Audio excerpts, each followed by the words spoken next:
How's it going, you guys? Welcome back. Now, so in this video today, I will talk about one of the basic lead punches in the JKD arsenal, the Chung Chuie. So the Chung Chuie means vertical punch. So there's a lot of nuances about this, and I'm going to go into the details of the Chung Chuie. It's very similar to the boxing punch, except just the amount of rotation.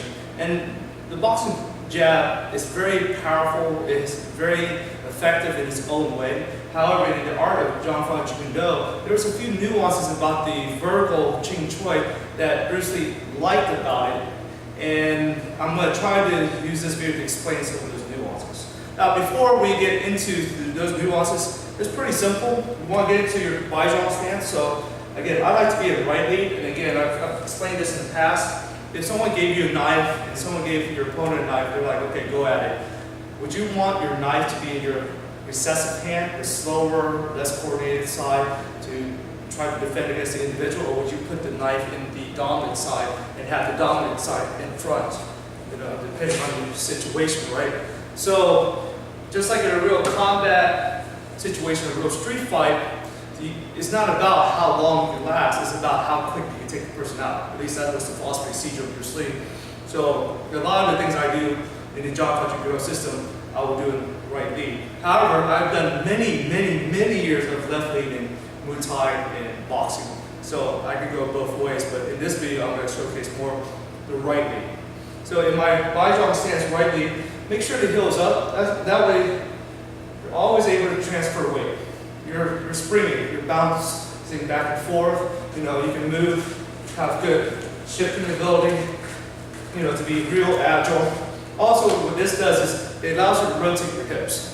You see, so if I'm facing you, I want to be able to rotate my hips. So the thing is that if my hips don't rotate and I punch, this is all in the game. This is an arm punch. No rotation to the body. Try to throw a football without rotating your body. Try to throw a baseball. It doesn't make sense. Yet you don't want to just arm punch either. So what happens is that you see right now, I can't reach Mukjong. But if I rotate, now I can reach it. You see? So it's all about transverse rotation. Starting with the foot, knees rotate, hips rotate, shoulder rotates, and comes through. Another nuance, and this is more from what I've been taught in boxing, was just the shoulder pop. Just a simple shoulder pop. What does that do? It keeps you relaxed. It makes you more relaxed, so you're more reactionary. So then you throw your jab. So in boxing, you throw a jab and you rotate. Usually you might rotate to a horizontal plane or slightly down at a 45-degree angle. So it gets that shoulder pop, you know, and you're rotating. You see? The JKD, Chung Chuie, you do the same thing, except you just don't rotate, you know, your shoulder, and you don't rotate your thumb down. You see? If I put my thumb up, same thing. Why is that important? Other than relaxation and agility and speed and being able to throw a good snapping jab, it also creates a shoulder roll so that your chin is partially protected, head is partially down. So it's almost a secondary defense even though you're launching an offensive attack. So a real good thing to do, you know, to maximize offense and defense at the same time to the best of your ability. So those are some of the nuances when practicing the Chung Chuie. Okay. Now I'm going to go into the next series about some of the aspects in the sense of bypassing defense. Alright, if you notice in the Mukjong, there's a small V opening. So it gets really narrow at this point to get to the body or the head. So in this case, I want you to think about something. I talked a little bit about the boxer's punch. So a lot of times, what kind of defense do you see, guys? Well, guys who are beginners, they tend to have their hands like this, or their elbows high, and their hands away from their face. Other fighters, they might do a peekaboo style or a turtle defense where it's real tight. Hands are touching or on their face and the elbows are tight. Some people might do more, you know, just like, again, the lead hands in front, the back hands on the cheek, you know, that style. Some might be more Muay Thai practitioners where the hands are slightly away and they're kind of like generating a forward shield and a rear shield, you see, more in this position. But you notice that no matter what, the elbows aren't touching, they're always out. And there's always like an inverted V, you know, for most cases. This one, even where some people do a drop arm defense, and they'll do more of a shoulder roll or a sway back and use their backhand to kind of cover their face. That's a possibility of defense too. But for the most part, there's a narrow opening right here, and the mukjang does a good job of generating, that narrow opening that you have to bypass. So if I do a traditional boxer's punch, a little bit of the shoulder snap, rotation of hips, thumb pointing either horizontal or slightly down at 45, what happens is that my elbow is always in flexion until the very end of the punch. You have to remember that. This is biomechanics of the elbow. Flexion all the way to extension and back into flexion. So when I come with a punch, my elbow is going to rotate, and then you see how it comes back? That becomes a little bit of a problem, because what happens if I try to punch the mukjang with a traditional rotating boxing jab, my elbow gets caught by the pegs. So you see, the pegs will intercept the elbow. In the Chung Chuie, it goes straight out. You see? So basically, I'm just rotating my hips, rotating my shoulders, and going straight out. So right here, even though there are two pegs right here, I can still bypass these pegs with minimal amount of impact, or the pegs intercepting my arm. So it really just goes straight through, and it might give you the chance of bypassing the defense of the other opponent. Okay, so I wanted to cover that nuance, and now I'm going to move on to something else. All right, you guys, well, I have my client Joe here. He's been doing boxing for this way, man. You can't see me. Okay. This is perfect because, Joe, how tall are you? About 6'1". 6'1". I'm 5'7". Again, in the world of sport fighting, they wouldn't have this deviation because of weight classes and so forth. But in the streets and combat situations, you don't have that luxury. So I could take on someone who's 6'1", 6'2", 6'3". And the thing is that, again, this is why the nuances of the vertical jab versus the horizontal boxing jab might work for me. Again, so talk about the Chung Chuie. So Joe, go ahead and do your left lead. There you go. So we're both in left leads. Extend your punch all the way. So you see, there's no way I'm going to reach this man if he hits me first. So already I'm at a massive disadvantage, right? So the thing is that there's a couple things I'm going to show you guys why the Chung Chuie can work for you. So Joe throws his jab, and I try to counter, that's not going to work. When he throws his jab, and I do the horizontal Chung Chuie, you see what I just did? I rode his arm into his face. If I try to clash him here, that's not going to work, is it? Because I'm rotating my elbow like a boxer's punch where Joe's rotated. So you see, it's a way of actually intercepting. Go ahead, Joe. And I can ride this arm into his face, right? So that's a nuance there. Now, Joe, I'm going to throw my regular boxing jab. I want you to do an overhand right in my face. You see, that's going to work for Joe because so we're going to switch places, Joe. So I throw my jab, he throws his overhand right. I'm doing the boxer's punch, right? You see how this won't work in the sense that he's already got me? Now, if Joe throws his jab, and I try to go with the overhand right, he's already hit me. I got no chance because of the height difference. But again, now I'm going to go with my how Chung Chuie, Joe, throw. You just see what happened. I can ride this to his face now. If the thing is, again, this is a boxing overhand right. He hits me, he throws his jab, I can ride his arm into his face on that nuance. So you see, you guys, there's some aspects of the vertical punch that can utilize against someone who's taller and has greater reach that the boxing jab would be a disadvantage for someone like me. And again, I want to remind you guys, the boxing jab is very effective, but not in every case. And again, in the Jun Fan JKD system, this was why Bruce Lee designed the vertical punch in its nuances in the sense of countering in a way that it would not be effective against someone of this height and this length, with the regular traditional boxing methodologies. All right, and now I'm going to talk about more things to come.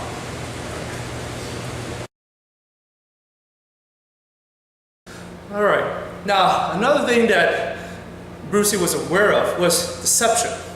So if I'm coming here and I'm in the camera, so I'm going to go real slow. If I rotate my hips, pop my shoulder, and rotate my elbows really slow, So I went all the way 180 degrees that time. All right, I'm just gonna go to 90 degrees. You see, this right here, a good fighter or someone with really good proprioception will be able to read that. They'll be able to see all this and say, okay, he's coming with probably a jab or maybe a hook or something. So the thing is that even that little bit of movement, you guys can see it. So you can see that elbow rotating out, right? Even as fast as that was, you see that elbow rotate out. And that's the typical shoulder pop rotation of the boxer's jab, for the most part. Now I'm gonna do the Chung Chuie, slow motion.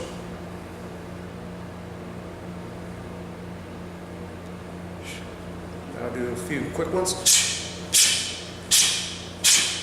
Without that rotation of the elbow, it's a little bit more deceiving in the sense of picking up through your peripheral vision and seeing what's going on. It's like, is that hand really coming at you, or am I just kind of moving it towards you or engaging you? So without the rotation, it's a little bit more deceiving, hard to catch. So technically, it could be more of a surprise attack versus something where you can actually see the rotation of the person and the elbow and their body.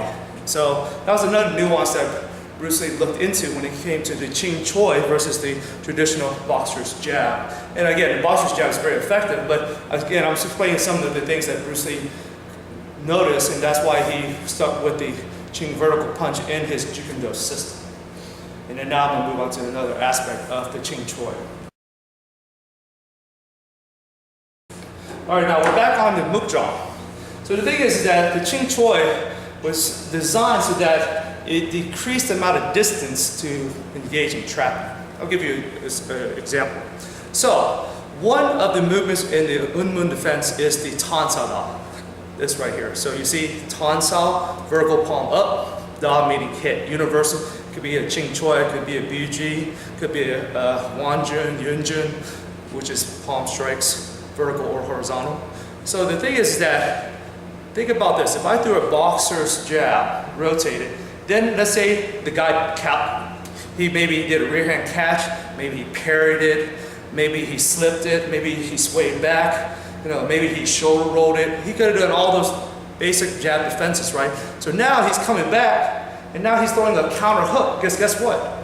Or maybe a counter cross, because my arms are extended and I'm exposed. So by the time I get back to do the Tan Sao Da, maybe for my next engagement, you see my hand has to move from here to here to catch that hand to release the Tan Sao Da. So right here, boxer's jab, and then this amount of movement, because in a quarter of a second, a tenth of a second, half a second, that's all it takes for someone to be open and get hit. So now if I do the Chung Chuie, and then I see that counter hook coming my way, all I have to do is pull my arm back, because virtually from this position to this position in the Tan Sao Da, it's already a done deal in the sense of just that rotation from here to here, and then just pulling back and now countering with the Tan Sao Da. So that is just an interesting nuance. So again, I'm going to demonstrate on the mukjang. If I punch with a boxer punch, my elbow gets a little bit jammed up, and then let's say if he doesn't counter, now I have to rotate back and then do the Tan Sao Da. If I do the Chung Chuie, I can move right into the Tan Sao Da.